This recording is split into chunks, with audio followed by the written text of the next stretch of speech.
Oh my goodness. No. I just love that. It's such a trippy ending. Welcome to Books and Banter, a podcast about books. I'm Janine, a library clerk. And I'm Jess, the branch admin. And we both work at the Winkler branch of South Central Regional Library. In this podcast, we talk about books with our own twist. We read the first half of the book and predict where it might be going, and then finish reading the book and discuss the second half. There will be snark, there will be spoilers, and depending on the book, there may be references to violence, sex, and other adult topics. So if that's not for you, stop listening now. All right, let's get into this week's book. Today we're going to be discussing Call Down the Hawk by Maggie Stiefvater. The dreamers walk among us, and so do the dreamed. Those who dream cannot stop dreaming.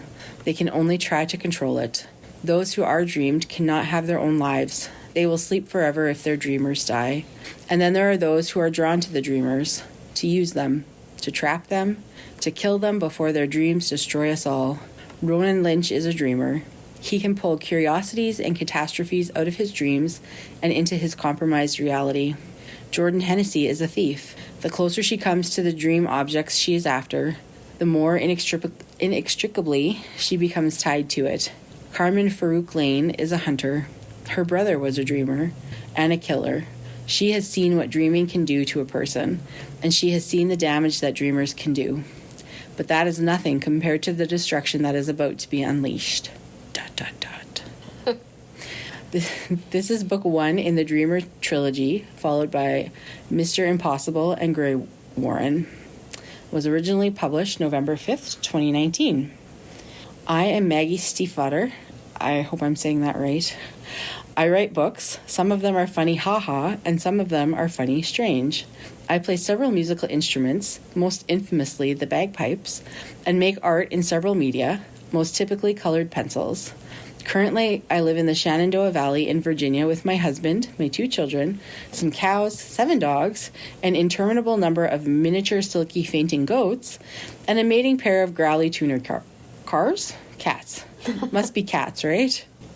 Driver of things with wheels, avid reader, I like things that go, and apparently she's completed a stunt driving class.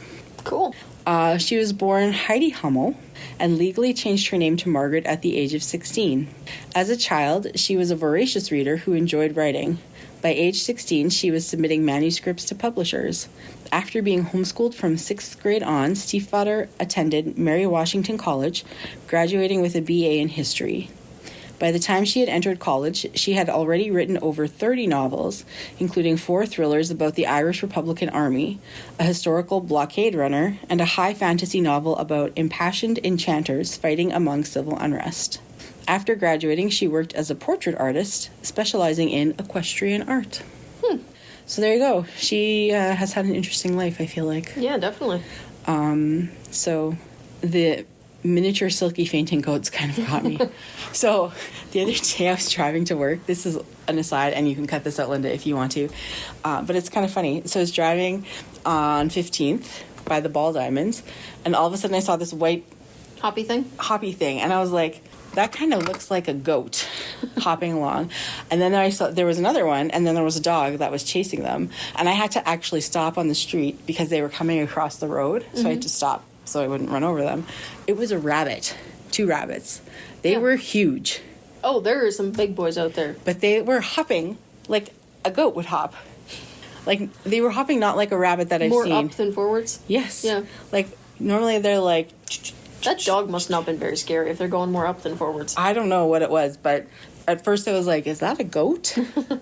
Anyway, that's really an aside. And it was kind of funny and a curious thing to see in town. Mm-hmm. Well, I mean, I do recommend that everybody goes to look up videos of fainting goats. They are adorable and hilarious. They are the weirdest little things ever. All right, then. What did you think? Oh, we should mention that we listened to this book in audiobook, we didn't read it. Yeah, and the narrator is... Will Patton. Will Patton, who you may know from movies like... No, I can't remember any of them. He was in the one with Denzel Washington and they play football, right? Giants. Something about Giants. Remembering the Titans? Oh, Remember the Titans. That's the one. Titan, Giant, I see how you got there. I think he was in that one. I'm thinking of the show with Noah Wiley. He was in something with Noah Wiley? Yeah. Oh, man. The Alien show. When I was 15, I was going to marry Noah Wiley. I'm serious. I'm sure Noah's disappointed that he missed out on you. Oh, I think so. I loved him from ER. I like him in Librarians. I have not yet watched that. You should. He's psychotic. The Postman? Nope. Apparently he was in Yellowstone. Armageddon. Falling Skies, that's what it is. Okay. He was in Armageddon. Gone in 60 Seconds also. Lots. But I will say right off the bat, when he was talking, I was like, this guy has hints of Donald Trump in his voice. Yeah. It's a very, Southern accent. And I went from listening to a audiobook that had a British accent to listening to this, and oh my God, the trauma to my ears. I have trouble switching from... I consume way too much British media. To the point where I don't notice if they have an accent anymore. Until I switch to something that has an American accent, and it is jarring. It's somebody taking a cheese grater to my ears. I might just be a sensitive little pansy, but it's the adjustment that it took. Mm-hmm. But he's got such a unique style. Yeah. That it's one of those things where once you get used to it, after the first chapter or two, it's really weird. It would be really weird if the book was narrated any other way. Yeah, but I'm not sure that I love his voice. I was having a hard time with it. I like it, but that's mainly because I went through the Raven Boys series before that. Okay, and did he narrate those too? He narrated that. Ronan and Declan and Matthew are also in the Raven Boys series. Mm-hmm. So it's kind of just a continuation on. You don't have to listen to the Raven Boys to enjoy the Dreamer trilogy, but it doesn't hurt. I think it might help because I also found that I was a little confused. A lot of it took me a long time to figure out what is actually going on here, and there are still some things that I'm like, oh, what does that mean? Okay. So I think it might have helped. See, I didn't have that problem because I had listened to it. Well, yeah. See, but so I think the narration. Put it this way: when you're watching a movie or a TV show or something, or even reading a book, there are times when the location is a character unto itself. Mm-hmm. And I kind of feel like it's the same thing with the narration in this book, where it's a character unto itself. Yeah. But that and the fact that I feel like if you're narrating this book, you have to be able to hit a level of disdain for humanity. Yeah. And Will Patton nails it. Yeah, that is true. You couldn't have somebody civil reading this book. But I did find that I could not listen to it at a higher speed. Oh, no. I usually jump up to 1.2 when I'm listening to audiobooks, just because I do. You have to just embrace the fact that you're in Virginia. Yeah, this you cannot do that because it was jarring to my ears. Mm-hmm. When I put it up higher, I was like, I can't concentrate. I cannot understand what he's saying. Yep. So, yeah, I'm not enjoying it, but sometimes I have a hard time following, and sometimes I am a little confused. For example, Night Wash. Yes. What is that? It's something that comes out of their eyes and nose and ears and stuff. It's goop that. Yeah. But why does it? If you haven't dreamed in too long, if you wait too long between dreaming. Okay. Night Wash happens. Okay. It'll stop once you dream again. Okay. And then so does it just continue to flow until you start dreaming? Pretty much. That's gross. Yes. So how in control are they of their dreams? It varies person to person. Okay. You really should go back and listen to the Raven Boys. A, because it's just so good. But B, because it does... It will answer a lot of these questions, I'm guessing. They find... Ronan is not the main character. He's a side character there. But the two main characters find out about Ronan's dreams. And it's kind of it's the intro to a lot of it. Mm-hmm. I'd argue you don't have to, but it would help. Because as they go through that series, he kind of learns how to control them a little bit more. Kind of more what they are.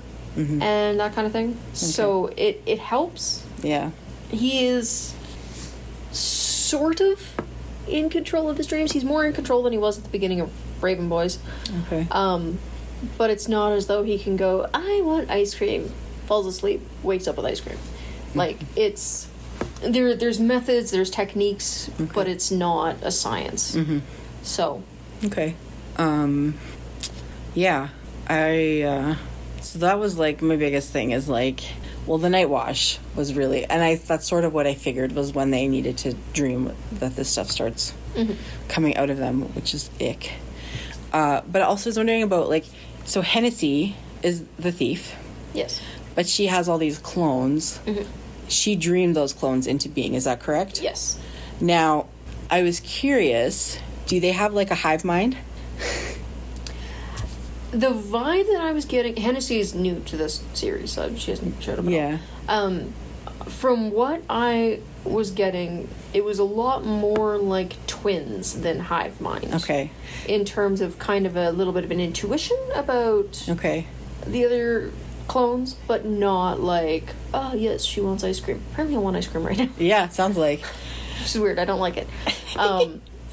More of an intuition thing than a clear thought kind of thing. Well, it's just... Kind of the just feeling that something is off. I was just wondering, because, like, when they would go out in public, and they, like, where were they? Was it the night market? Is that what it was called? Market, yeah.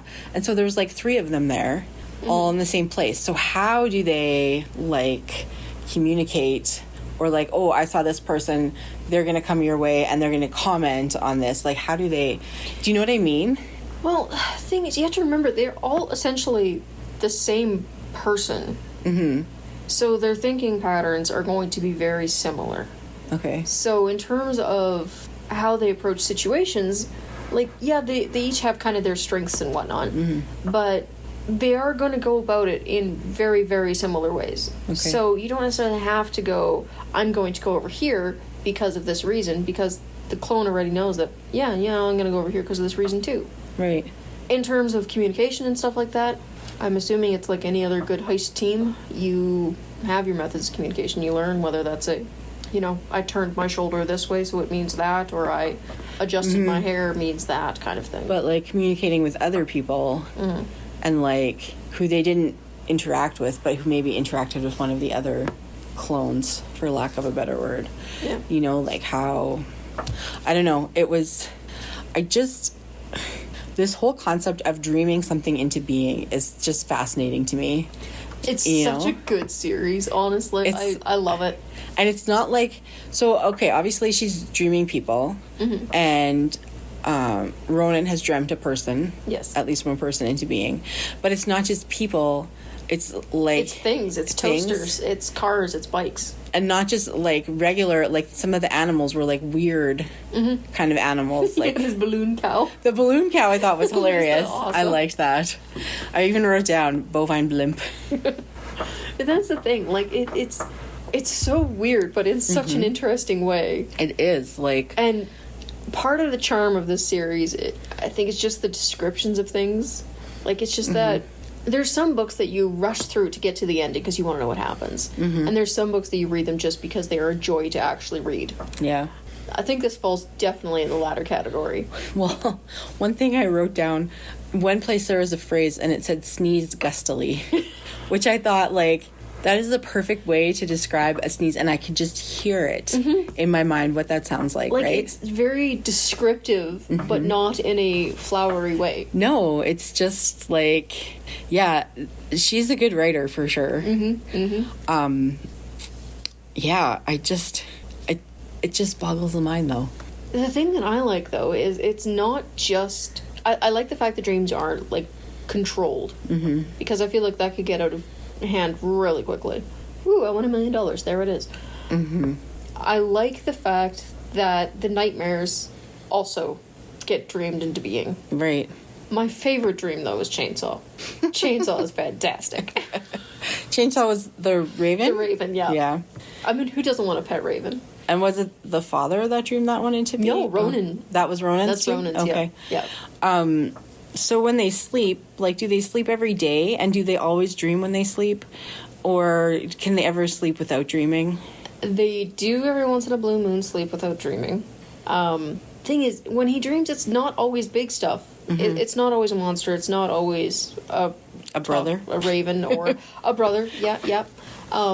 It can just be like a button, okay, or a nail, or something tiny, a leaf. You know, it doesn't have to be a massive thing. It could be a bunch of crabs. Like, it's not always you have to wake up and vanquish something immediately. So, and he is a person, so he needs to sleep about as often as everybody else sleeps, which is why, at the beginning, why he was leaving Washington, like, he was there for like a day and went back to the barns, because he couldn't, because God knows what he would actually dream up in Washington. Right. Like, there wasn't a safe space to dream. It must be a hard life to live, because for one thing, you don't always know what you're going to dream. Yeah. And if you're around somebody who doesn't know, there's also that, right? That's the thing. And at this point, Adam hasn't really shown up much in the book, like a little bit here, a little bit there. In The Raven Boys is where kind of their whole relationship started. But because Adam knows what to expect, and Adam also has powers and abilities that were slightly touched on. Okay. When he went into the scrying bowl. Yeah. You know, the more I think you really should read The Raven Boys first. Because there's a lot of stuff where I'm like, well, yeah, of course we know this already. But you don't. I don't have time to read it before we... I know, but it's really, really good. You should add it to your to-be-read list, because it's just amazing. Because he knows what to expect. At least with his powers and stuff like that, there's a chance that he's not going to be murdered because somebody accidentally dreams a herd of creepy crabs. Yes. Like, yeah. It's at least not... not like, oh dear, what the heck are we dealing with here? Yeah. I thought I was going to have donuts for breakfast. So. Yeah. But. I also want to say that Bienenstich is not a dull dessert. It is delicious. It is disgusting. What? I hate it. You just haven't had the right kind. No, I've had it a few too many times in my life. I do not like it. I don't like how they talk so despairingly about the Bienenstich in this book. When they were talking about it, I'm like, yeah, no, valid. It's disgusting stuff. I was also surprised that was the dessert of choice. A little bit, but also he's German. I know. So it's kind of, yeah. I do like the disdainful European aspect. Like, you cannot... That's why I'm like, Will Patton, while he takes a chapter or two to get used to, is like the perfect narrator for this book. Because there's just so much disdain and like, well, I'm not going to do that now, am I? Yes. Like, Michael Kramer, I love him as a narrator. He does most of the Brandon Sanderson books. He's a genius. Take a shot. He would not work for this book. No. Because he doesn't have that just, like, loathing of humanity that's required. And I'm not saying that Will Patton does. I'm not saying he loathes humanity at all. I'm just saying he's really good at sounding like he does. Yeah. Like crabbiness is kind of what he's based his career on. He's got the right tone, that's for sure. But his voice does take some getting used to. Yeah. For sure. And I don't know what it is about it, but I feel like I have to pay more attention when I'm listening to him. Yep.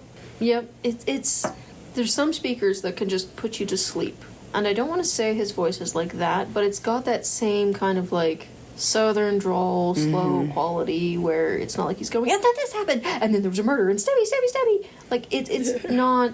It's the southern drawl thing, I think, that's the thing that kind of just... Could be. Can put you out pretty quick. Yeah.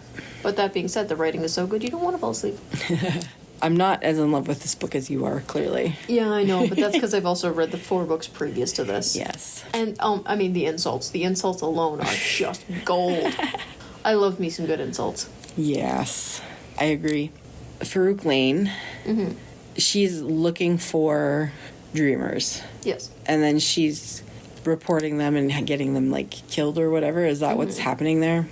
To stop the apocalypse. And the person she's with, who's the German guy. Yeah, whose name I forget. I can't remember his name either. I can't look it up because we don't have a physical copy. Yeah. He's like a seer or like a... Yeah. Whatever. He can see dreamers and seers. He can see the future. Yep. Okay. It's gone. It's totally gone. And so they think an apocalypse is coming because of the dreamers. Yep. But why? Because something is on the dream. Okay.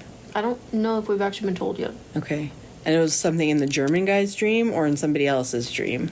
Somebody Or else's. From what I can vision. gather, the seers are having visions, and some of the seers are having visions about the apocalypse. Okay. But it basically, the more they see, the more it burns them out. Okay. Right. So, and then they eventually die. Because they're so burnt out from their visions. Yep. Okay. I think I got it all straight now, finally. I kind of had a good handle on it, but... I didn't find it complicated. Like, Well, yeah, but you have all the background of the other books. I know. But I thought it did a pretty good job of kind of explaining It was okay. stuff. I think part of the problem, perhaps, is I listened to the first few chapters while I was here. I was on a Monday, and I was like...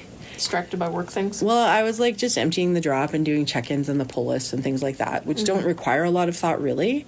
But you're still like...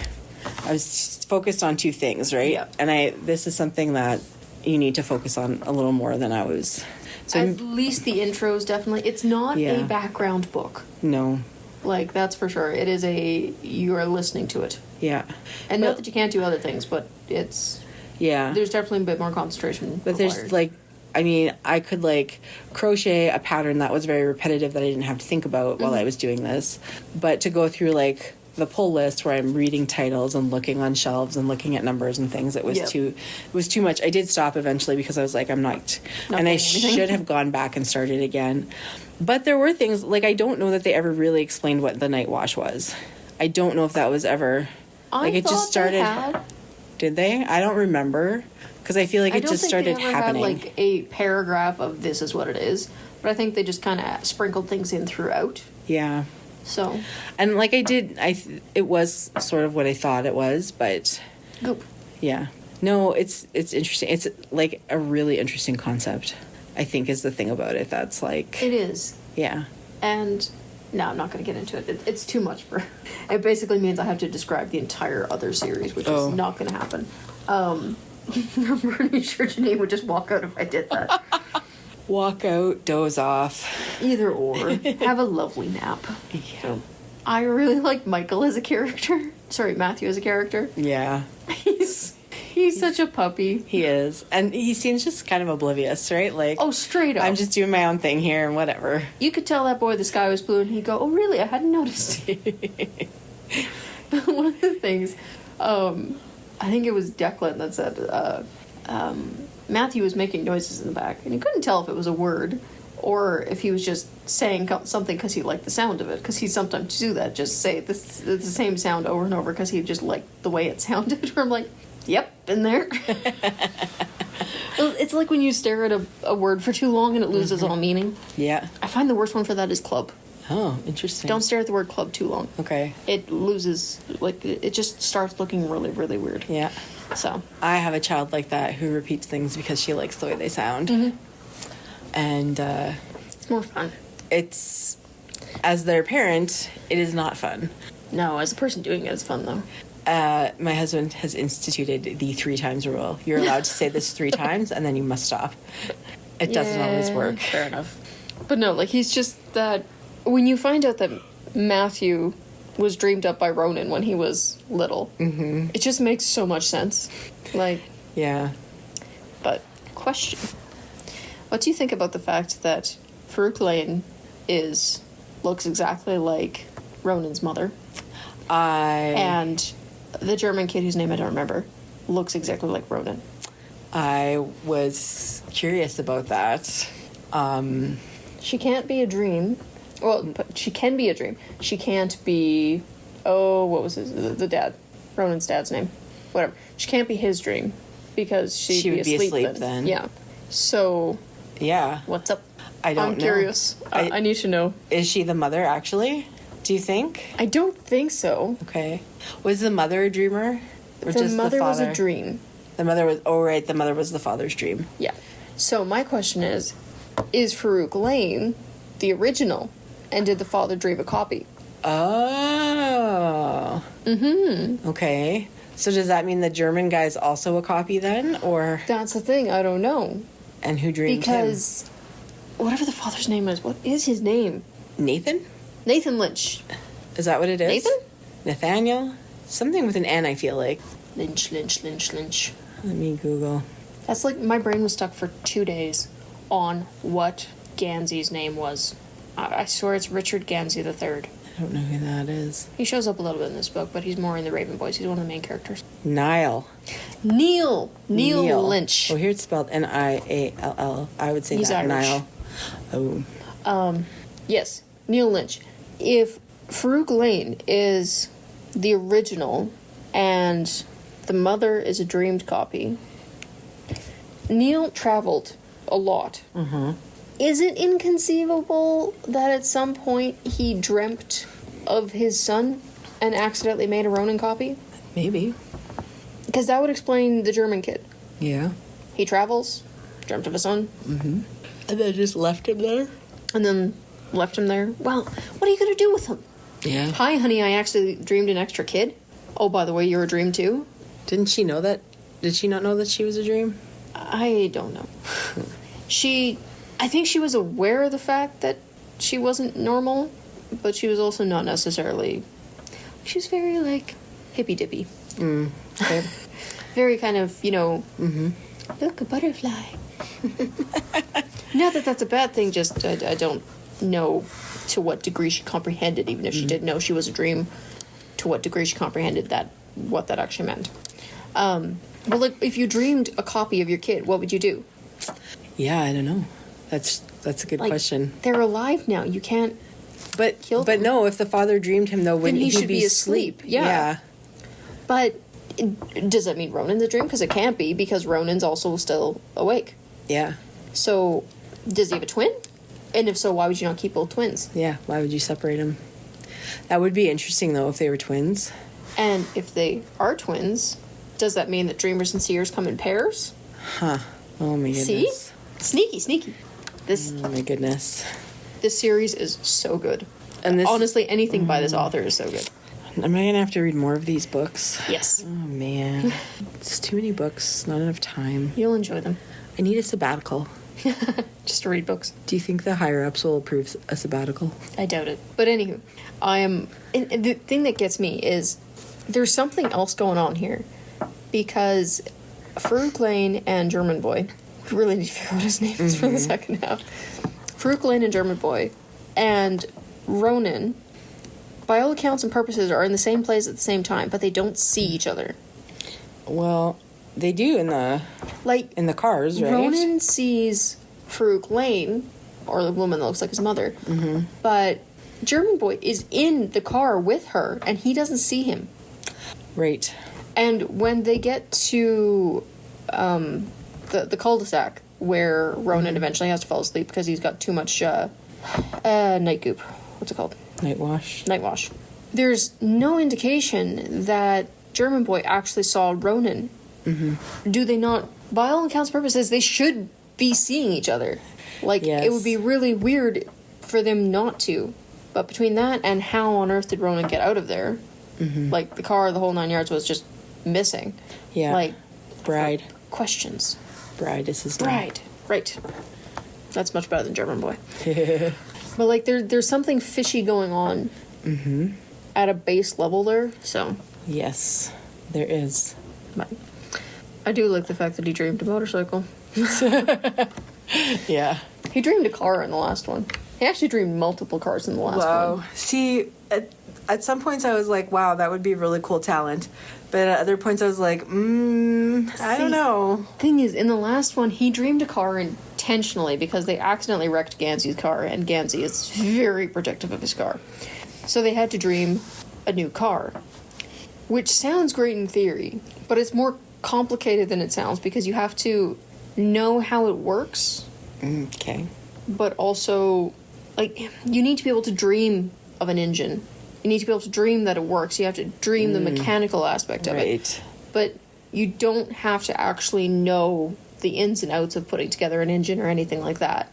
Like, just to know that you need an engine in this car to make this engine go. I don't know how to explain it. Like, it's... You have to know, to a degree, why it works, but not how it works. Okay. So that it will actually function. So, yeah. But again, like, the dreams themselves have so many different, like, elements to them. Yeah. So, I'm very much looking forward to the second half and book 2 and book 3. This is your first time reading this one, though, right? This one, yeah. Yeah. No, I listened to the Raven Boys and then fell down the Brandon Sanderson hole and have not yet climbed my way back out. But I've called down the Hawk, and the Hawk is giving me a ride to the Dreamer series. What a terrible joke. Why would Hennessy want to steal that painting? Because it makes you dream of the sea. So why does she want to dream of the sea? I was thinking about that. So she's not creating more clones? I was wondering, does it basically work as a white noise machine so that you don't dream? Oh. Or is whatever you bring back either, like if you brought back a little bit of sand or a little bit of water or something like that, would it be preferable to bringing back, say, chainsaw? I'd argue no, I want chainsaw instead. But some of the monsters that they bring back is pretty... Yeah. So is it basically sleeping pills? Or is there something specific about... Is there something like hidden within the beach that you would dream about that you want to access? I don't know. I'm so looking forward to finding out. I love this book. I hope all of these questions get answered in the second half. They won't. You have to read the rest of the series. Jess! Sorry. Why do you keep doing this to me? Because they're so good. Sorry, I have a tendency to read series, and unfortunately the series I read are excellent.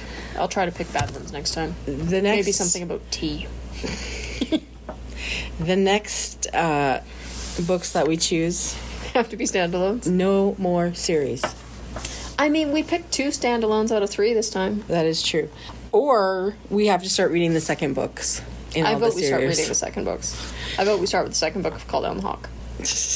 Or the Dreamer series. Sorry. Mr. Impossible. Well, we'll have to discuss because we already have a lengthy list. Yeah. But anyway. Do you have any predictions for the second half? No. I honestly don't know what's gonna... I have no idea which way this book is gonna go. That's the thing I like about it. Like, most books, you have some kind of idea of, like, it's gonna go this way, it's gonna go that way, you know. They're all gonna live happily ever after, they're gonna have pet ravens and floating cows. I don't know. I'm fairly familiar with the world that this is set in. Yeah. The author, the characters, and I have no idea, and I love it. But the setting is basically like modern day society, right? Yep. Yeah. So you have no predictions then either? No, not really. I have some generic ideas, like the painting. I've got a theory on the painting. I've got a theory on, you know, the floating bovines and the basics of the mechanics of some things, but not actually a theory of what might happen because I know better than that. All right. Yep. And we're back with part 2 of Call Down the Hawk by Maggie Stiefvater. All I can say is, Arr! I just love the fact that the book ended with them hopping on a magical skateboard or hoverboard and flying away. Oh my goodness, no. I just love that. It's such a, like, trippy ending. I did not love this book enough to want to read the sequel, but now I have to read the sequel. Yes. Oh my goodness, I was so mad. I was like, no, how dare she end it that way? How dare she? Oh. I take it you have some feelings. I literally wrote down with like 10 A's the word arg because I was so frustrated. Did you enjoy it up until that point? Yes and no. I feel like the more questions that got answered, the more questions I had. And I expect that those questions will continue to be answered throughout books 2 and 3. So the lack of like resolution really bothered me. Well, it's book 1 in a 3-book series. I wasn't expecting there to be an actual resolution. I was just expecting it frustrating and was not expecting the hoverboard. I just was not expecting like to have still so many questions that I now feel like I have to read the second book because I didn't want to read it. I don't have time for this book. This is the first Maggie Stiefvater book that you read? Okay. I should have warned you. I do not have time to read this book. Now I have it on hold. It's coming from another branch, the audiobook. I could just get the physical book, but the audiobook adds something. I'm still very on the fence about Bill Patton? Will Patton. Will Patton. I'm very on the fence about his narration style. I really, really enjoy it. Yeah? But partially because insults are just fabulous. Yeah, he does do a good insult. That is true. In the... what's it called? The other series. The Raven Boys? The Raven Boys series. His insults are brilliant. If you think Ronan's crabby now, you should have seen him in Raven Boys. It was top tier. And just Will Patton saying Genzi boy. It's just like the most dismissive, you are scum between my toes tone of voice. It's just golden. Okay, yes. He does do a good insult. I will give him that. Mm-hmm. But there are some things where I'm just like, no, I cannot tolerate this man's voice. I don't know what it is, but like, it's almost like sometimes he's talking in like this whisper voice that you don't need to talk like that. Talk in your normal voice. Why are we talking so seriously? It's just a normal chapter. Nothing is happening. I will say that his narration is very intentional. Mm-hmm. Like, narrating a book is an art. Oh, absolutely, 100%. Like, there's people that basically just go through verbatim and they just read it, and it's like, once upon a time there was a cat, it was purple, blah, blah, blah, blah, blah. I don't know. Sure. Yep, that's what we're going with. And there's people that take it too far, where they're like, making noises, and like, and there's an explosion, bing, bing, bing, where it's like, calm down. Yeah. Calm down. This is not what we're here for. But he manages, for me anyway, to get the right inflections and the right tones. Okay. That, like, I'm incredibly picky when it comes to narration. Because I've been very, very spoiled. The first audiobooks I listened to were the Bloody Jack series by Ellie Myers. Okay. Read by Catherine Kilgren. Top notch. Love them. 10 out of 10 recommend. It started out pretty high, and then I moved to Brandon Sanderson, who's got the best narration team. Janine's disagreeing. We're going to ignore her because I'm right. I've only listened to one Brandon Sanderson, so... I've listened to hundreds upon hundreds of hours of Brandon Sanderson books, so I'm the expert here. I'm not saying you're not. Stay in your lane, Janine. Saying agree to disagree. Neither here nor there. So, anyway, because there's been so many good narrators, like, there's some books, love the book, have read the book, it's fabulous, cannot do the audiobook. Mm-hmm.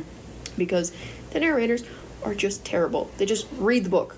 I'm like, that's not what you're supposed to do. Mm-hmm. You're also not supposed to go over the top. You have to hit the nice happy medium, which is why I maintain that YA audiobooks are better, for the most part, than adult audiobooks. Or junior audiobooks. Okay. Because junior, I feel, often goes too far into the noises category, and adult audiobooks often go too far into the I'm just reading a book. I'm not voice acting. Mm-hmm. So YA hits that happy medium more consistently anyway. Like, there's definitely good adult audiobooks out there, but I find that more consistently the YA ones are good. I have found very few audiobooks where I've said at the end, boy, did I really love that narrator.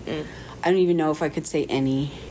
You should try the Bloody Jack series. Not that I don't listen to them, I just have to, like, I don't know what it is about it. Like, so one of the very first audiobooks I listened to was Spare by Prince Harry. And listening to that in his voice, he has a nice voice. Like, it's very nice to listen to. I liked that.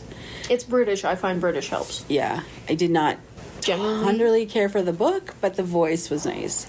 Generally speaking, I find the British accents are the easiest when it comes to audiobooks in terms of being able to get into it. American is grating for the most part. I think there's a podcast that I listen to that's done by a person with an Australian accent, which I really like because I like her voice. But I don't know how a whole book would be in that voice. I think it depends a lot on the book, too. I did listen to, or started listening to, one that was narrated by Tom Hanks. It was not one of Tom Hanks's books. It was by Anne Patchett. The book was dull as... I could not finish it. But I did enjoy Tom Hanks's voice. That was nice. And I heard that Meryl Streep actually narrates Anne Patchett's most recent book, which I think would also be Interesting. she would be a good narrator. See, I think the book, I mean, I don't want to say the book affects the narration, but yes, it does, because the book also has to be interesting. Well, But, okay, take Homecoming, for example. Mm-hmm. I feel like that book wouldn't have been as good if it was read by an Australian. even though it was set in Australia. Even though it was set in Australia. Interesting. I feel like I wouldn't have been able to take it seriously. Because the Australian accent is not the one you want on safety announcements. Like, if you say, there's been a terrible bombing, and down at the beach, it's quite a melee, and everyone's having a bit of a... I'm slipping into British again. It's just not a good situation. My automatic response is to, there's been a bombing at the beach, is, heck yeah, bring the barbecue. Not, oh dear. Okay. As opposed to, there's been a bombing at the beach. You go, oh, this is serious. You have to... It's... I don't want to say you can't have a serious British or a serious Australian accent, but I do feel like if Homecoming, the audiobook, was in your typical Aussie accent, I don't think it would have worked. You have to do it like the kids do it. And they go, or nor, Cleo. Oh no, Cleo. But or nor is how it started. So apparently that's... Or nor. I gotta work on my Australian accent. If you said that, if you called out just or nor, I'm probably not doing it quite right, but that's... Ironically, the New Zealand accent is easier to take seriously than the Australian one. That's See, how the... Part of the problem is Robin Williams once described the Australian accent as if you take a British accent and a redneck accent and mash them together. And that's in my head now. Why is that so accurate, though? I know, though. It's like 100% accurate. It's like, oh dear, British tea. And oh yeah, we're going to get some tea. And then you just combine them and you got Australian. Oh my gosh. Like, that man was a genius. He was. Honestly, Mork and Mindy. The amount of riffing he does on that's just brilliant. But I saw a clip of him cooking with Martha Stewart one time. It was hilarious. Like, she just didn't know what to do with him because he was like off here, there, and everywhere, and she was just kind of like, I didn't even know Martha Stewart. Mork and Mindy script apparently just had sections where it's just Robin goes off. And he just riffed. Like, amazing. It's brilliant. Amazing. Now, if he read this book, I think that would be, like, on point. I don't think it would work. No? Robin Williams is I'm not going to say he's happy-go-lucky, because he's not. And he's played plenty of more serious characters. He's just not intense enough. He doesn't have the disdain for humanity that is integral to this character. And if you've seen Will Patton in pretty much anything, there's just an element of, yeah, we're all going to die anyway. Not so much in Remember the Titans. I don't remember that. Ironically, I don't remember the Titans. It's a football movie. Most of the things that I've seen him in, it's very, like, crotchety, curmudgeonly old dude. And I have seen it, Janine. I just don't remember it. It was, like, well over... I'm not kidding when I say it's probably about 2 decades ago. But he nails the just disdain element that is Ronan Lynch. Like, if you removed all the humans in the world, Ronan Lynch would still complain because there'd still be one left. Like, yeah. I don't think Robin Williams could hit that. Maybe not. I think it would become a caricature of itself, and not in a good way. Like... All right. And it's not that Ronan's not funny. He is, just in that, like, dark, there's been a fair amount of death type of vibe. So, which there has been. Mm-hmm. Quite a few. And somebody's dad's actually a tree. You really need to go through the first series. No, I don't have freaking time. If you only knew how many books I want to read. Yeah. I want to make one correction, though. We did get the Visionary's name wrong in the first half. We called him Bride, and it was Parsival. It's Parsival, yes. So, apologies for that. Yeah, sorry, Parsival, but you're dead now, so... Yeah, right. Doesn't matter. Did they explain why Hennessy can only dream a certain amount of clones? No. Okay. They were sort of figuring that out because most of her rules, if not all of her rules, that she had for dreaming in terms of, like, she always dreams one specific thing. Ronan's like, are you kidding me? I can dream whatever I want. And I can also take nothing from a dream, and I can control what I take from a dream. And she's basically going like, I knew none of this. So who teaches them how to dream? With Ronan, it was partially Declan in some ways. But how does Declan know? He's not a dreamer. No, trial and error. Okay. And then it was Adam, Gansey, and Blue. Okay. The Forest, what's it called? Windermere. That helped because he dreamed of... Okay. You need to go through the first series, The Raven Boys, because a lot of how he learned how to dream is in that.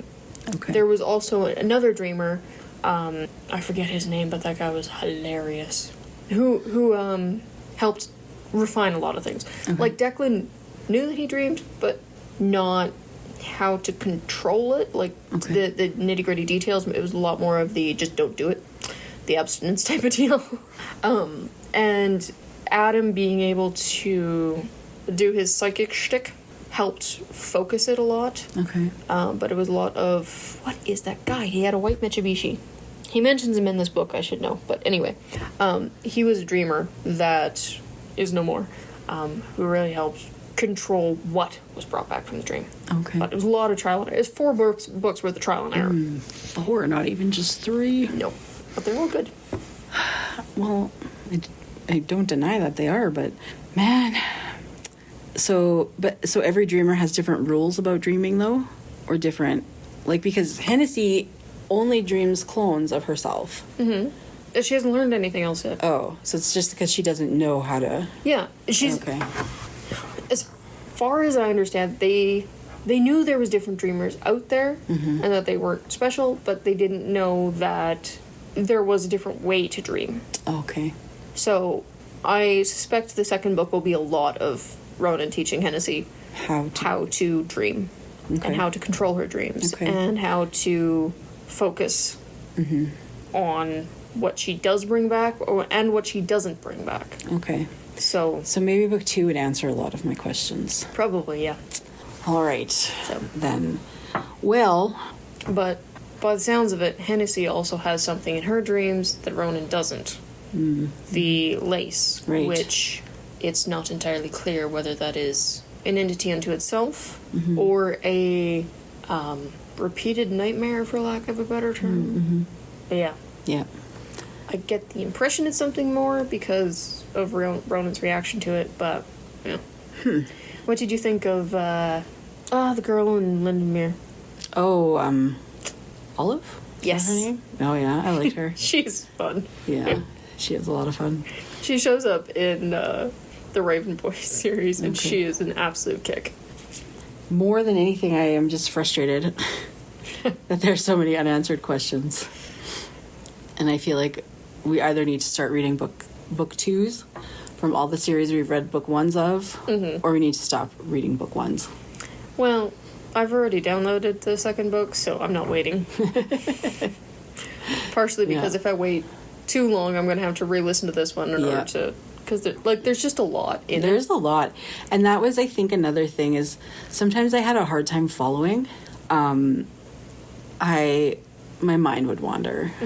And I don't know if it's the narrator or if I tried to do things that wouldn't make me have to think about other things. You know what I mean? But sometimes my mind would just wander, and then I would be like, what just happened? And then I'd be like, oh, I better go back and listen to the last few minutes to figure it out. And there's some books where you can kind of mentally wander off while parts of it are going on in terms of, like, sometimes the descriptions and stuff like that, where it's like, I stopped at a red light. Yeah, nobody cares. You can't do that with this book. You cannot. Because, like, everything is important. Everything. Yeah. To the point where I'm amazed they don't do more novel studies of Maggie Stiefvater, because every book she writes is like this that I've read. Yeah, very dense. Dense in a good way, though. Like, in that she's built an entire world, an entire magic system, and it expands far beyond what you're reading in this book, but she's trying to dumb it down for you. Yeah. Like, not in a magic for dummies kind of way, but more in a, how do you introduce somebody to this gigantic expansive world in a accessible way? Right. And I just love these books. They're so good. The one thing, I didn't expect it to happen quite so quick, that Matthew finding out that he's a dream. But now, put it this way. At the end of this series, I want them to figure out how to make dreams become their own entity, like untie the dream from the dreamer, basically. Right, so that they can live after. Exactly. Yeah. Because, I mean, like there's so much stuff where, like, Matthew's never even had a physical, because they're not sure if he has internal organs. I know, that was wild to me. Like, we don't know what's inside of you. Well, that would freak me out. Yeah. Not gonna lie. and, like, that's the thing. That's why Matthew's still very much in a spiral at the end of this book, because he's going, do I have internal organs? Right. Like, you'd think, yes, because he eats, and he breathes, and he sleeps, and everything else. Yeah. But at the same time, he was dreamt by, like, a 2-year-old. Yeah. So they don't exactly have a concept of the circulatory system. Right. Like, yeah, but I know. That was the whole thing with the dreamers, and, like, I can dream something and then it comes to life and then it's in my world. Like, it's just mind-boggling to me. yeah, like, it's, I need to go listen to the second book, because the nerd in me is very, very happy. Yes. So, Yeah, I mean, if you're not looking to get into a series, do not read this book. That's yes, what I'm going to say about that. commit to the entire thing or nothing, because Yeah. just reading one book, that way madness lies. And you may have to go back and read the first series first or after. I wouldn't recommend it, I would frankly, also. because they're just good. Well, and also because I think it would answer a lot of questions. Yeah, see, for me, I didn't notice it as much, because Well, but you've I read them. knew all of it, and I'm like, okay, I think they're doing a pretty good job of explaining things as they go. With the number of questions that you've asked already, where I'm like, okay, yeah, maybe just read the first series first. Yeah. I think so, because... It's really good. It's really good. But, like... I did get to hear the Gansey boy insults. Not that they're not doing a good... She's not doing a good job, but, like, there are just some things, like... But it's trying to cram that entire universe into essentially 7 books. Yeah. It's a lot. And how would I have known about his dream training unless you told me? Because it doesn't talk about it. I would assume that... See, to me, that's a logical assumption, that you had to learn to do it somewhere, somehow. And oftentimes when you are... Maybe it's just because I've read more fantasy than you have, but it's quite common, I don't have a teacher, there's no formal training, you're not going to dream school. So it's experimentation and trial and error. So, to me, that's a logical assumption to make. I don't know. Maybe that's because I read more fantasy. Maybe that's just because... Or did he just inherently know how to do it? No. Well, see, but I wouldn't have known that. I'd argue if he inherently knew how to do it, there'd be a heck of a lot less nightmares. And less crabs. But, I don't know. I just feel like certain things... It's this book is dense, and so I assume that the first 4 in this first series are also dense. And to try and get all of that into this is... Yeah. I don't know. I think it would just be easier if you read the first series first. Just read everything she writes. It's really, really good. She's got a book where horses drink blood. Yes. And then they race them and try to live. So it's called my brain says Scorpio races, but I'm pretty sure that's wrong. It's fascinating. Sounds disgusting. Anywho, I do feel bad for Declan. Yeah. Because, like, he's just surrounded by dreamers and dreams, and then there's just Declan. I know. The ordinary boy. I know. And he's trying so hard to, like, go unnoticed and, like, please ignore me and pretend I'm not here. Yeah. And honestly, I feel so bad for him with the texting Ronan thing or calling Ronan thing, and Ronan just going, nope. Yeah. Because that would drive me up the wall. Mm-hmm. Like, I know. it's... He needs to be like a teenager, and if you don't respond in 30 seconds, you get a row of question marks, and then maybe another row of question marks, and then maybe a mom, and then... I'm pretty sure that is how Declan takes Ronan, because I don't think Ronan responds to much. No, I know Ronan doesn't respond to much. He's very much the, I will get to you when I get to you, and if I'm having lunch, that's more important than you, even if I know that you're in the middle of trying to wrangle her brother away from the river again. Very self-absorbed. Yes. Like, my stuff is more important than anything that you could possibly be contacting me about in this moment. To be fair, he was in the middle of Windermere training a dreamer on how not to continue. Yeah. No, in that case, yes. But in other cases, probably not. Yeah. So. No, definitely not. So, but yeah. Anyway, do you have any fun facts for us? I do. Today, our fun facts are going to focus on dreams because they're kind of fascinating. They are. Why humans dream remains one of behavioral science's greatest unanswered questions. Dreams have a purpose, but it may not be to send us messages about self-improvement or the future, as many believe. What? Who thinks that? I don't know. Instead, many researchers now believe that dreaming mediates memory consolidation and mood regulation, a process a little like overnight therapy. But it's not a benefit all share equally. People who are sleep-deprived also tend to be dream-deprived, spending less time dreaming and perhaps not remembering dreams as well. Dreams are the story the brain tells during the REM, or REM, rapid eye movement, stage of sleep. People typically have multiple dreams each night that grow longer as sleep draws to a close. Over a lifetime, a person may dream for 5 or 6 full years, which I found very fascinating. During lucid dreaming, which most commonly occurs during late-stage REM sleep, a dreamer is aware that they're asleep, but is able to control events within their dreams to some extent. Lucid dreamers report willing themselves to fly, fight, or act out sexual fantasies. There are communities dedicated to learning how to lucid dream at will, although evidence that this is possible remains inconclusive. Most people do not typically experience lucid dreaming or do not realize they do, and those who do tend to experience it in a limited way without full agency.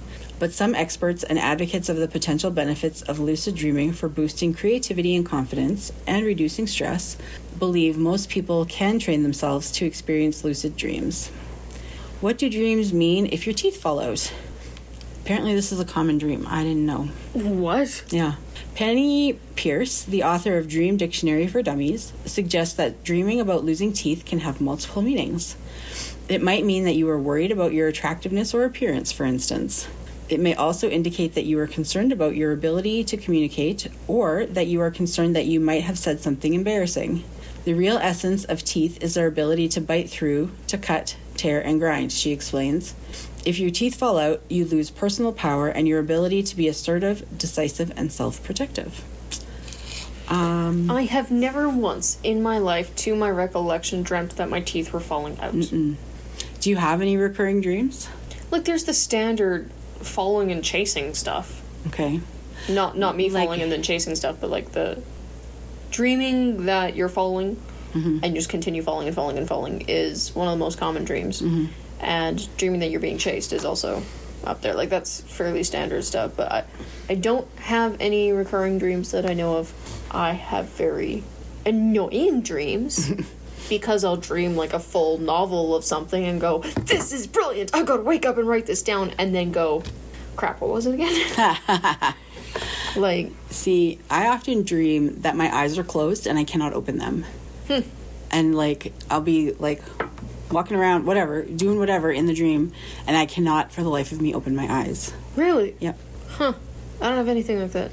And I don't know if it's my body trying to wake me up, and like, or if it's because I have really bad eyesight and I have a fear of going blind. I would guess option 2. Perhaps. I don't know, but it's something that I dream often, and it drives me crazy. No, I have nothing like that. Like, as far as I know, I don't have any recurring dreams. I just have, like, full storylines. And it's really, really annoying. Because my brain, like, for example, I had a dream. It still ticks me off. And I'm going to have to write this into a book one day just to, like, exercise it or something. That there was an underwater school that was being invaded by soldiers with jetpacks, but there's also a volcano going off, and just full. And there was a whole thing about how he had to like construct this submarine, and like it was a full thing. One of the things I remember is there's a janitor that's very annoyed that there's water on the floor, but it was like an underwater school.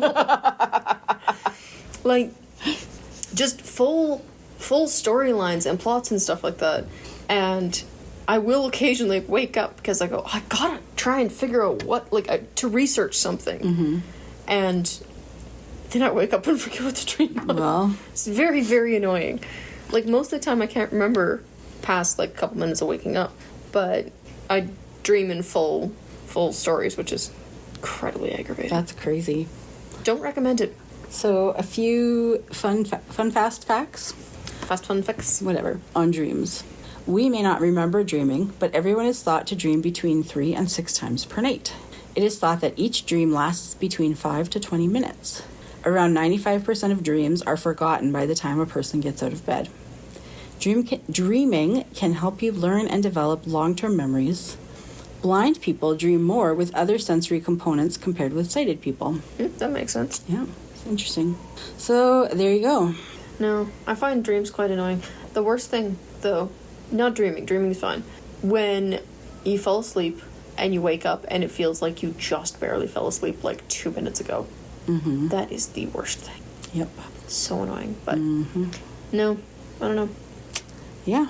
So, anyways, if you want to get into a series, check out this book. Yes. If you don't have that time commitment, Just don't even Don't touch it. honestly, because you gotta go all 7 books. Yep. It's non-negotiable. Sorry. I didn't write them. I'm not making you do this. well, nobody's making you do it. We're just saying, if you don't got that kind of time, leave it alone. Yep. Because otherwise it will bug you because it's so good and you won't be able to not read it, or you'll just have questions, and Yeah. then you can rage read with Janine. Rage read. Yep. That's exactly what I'm going to be doing.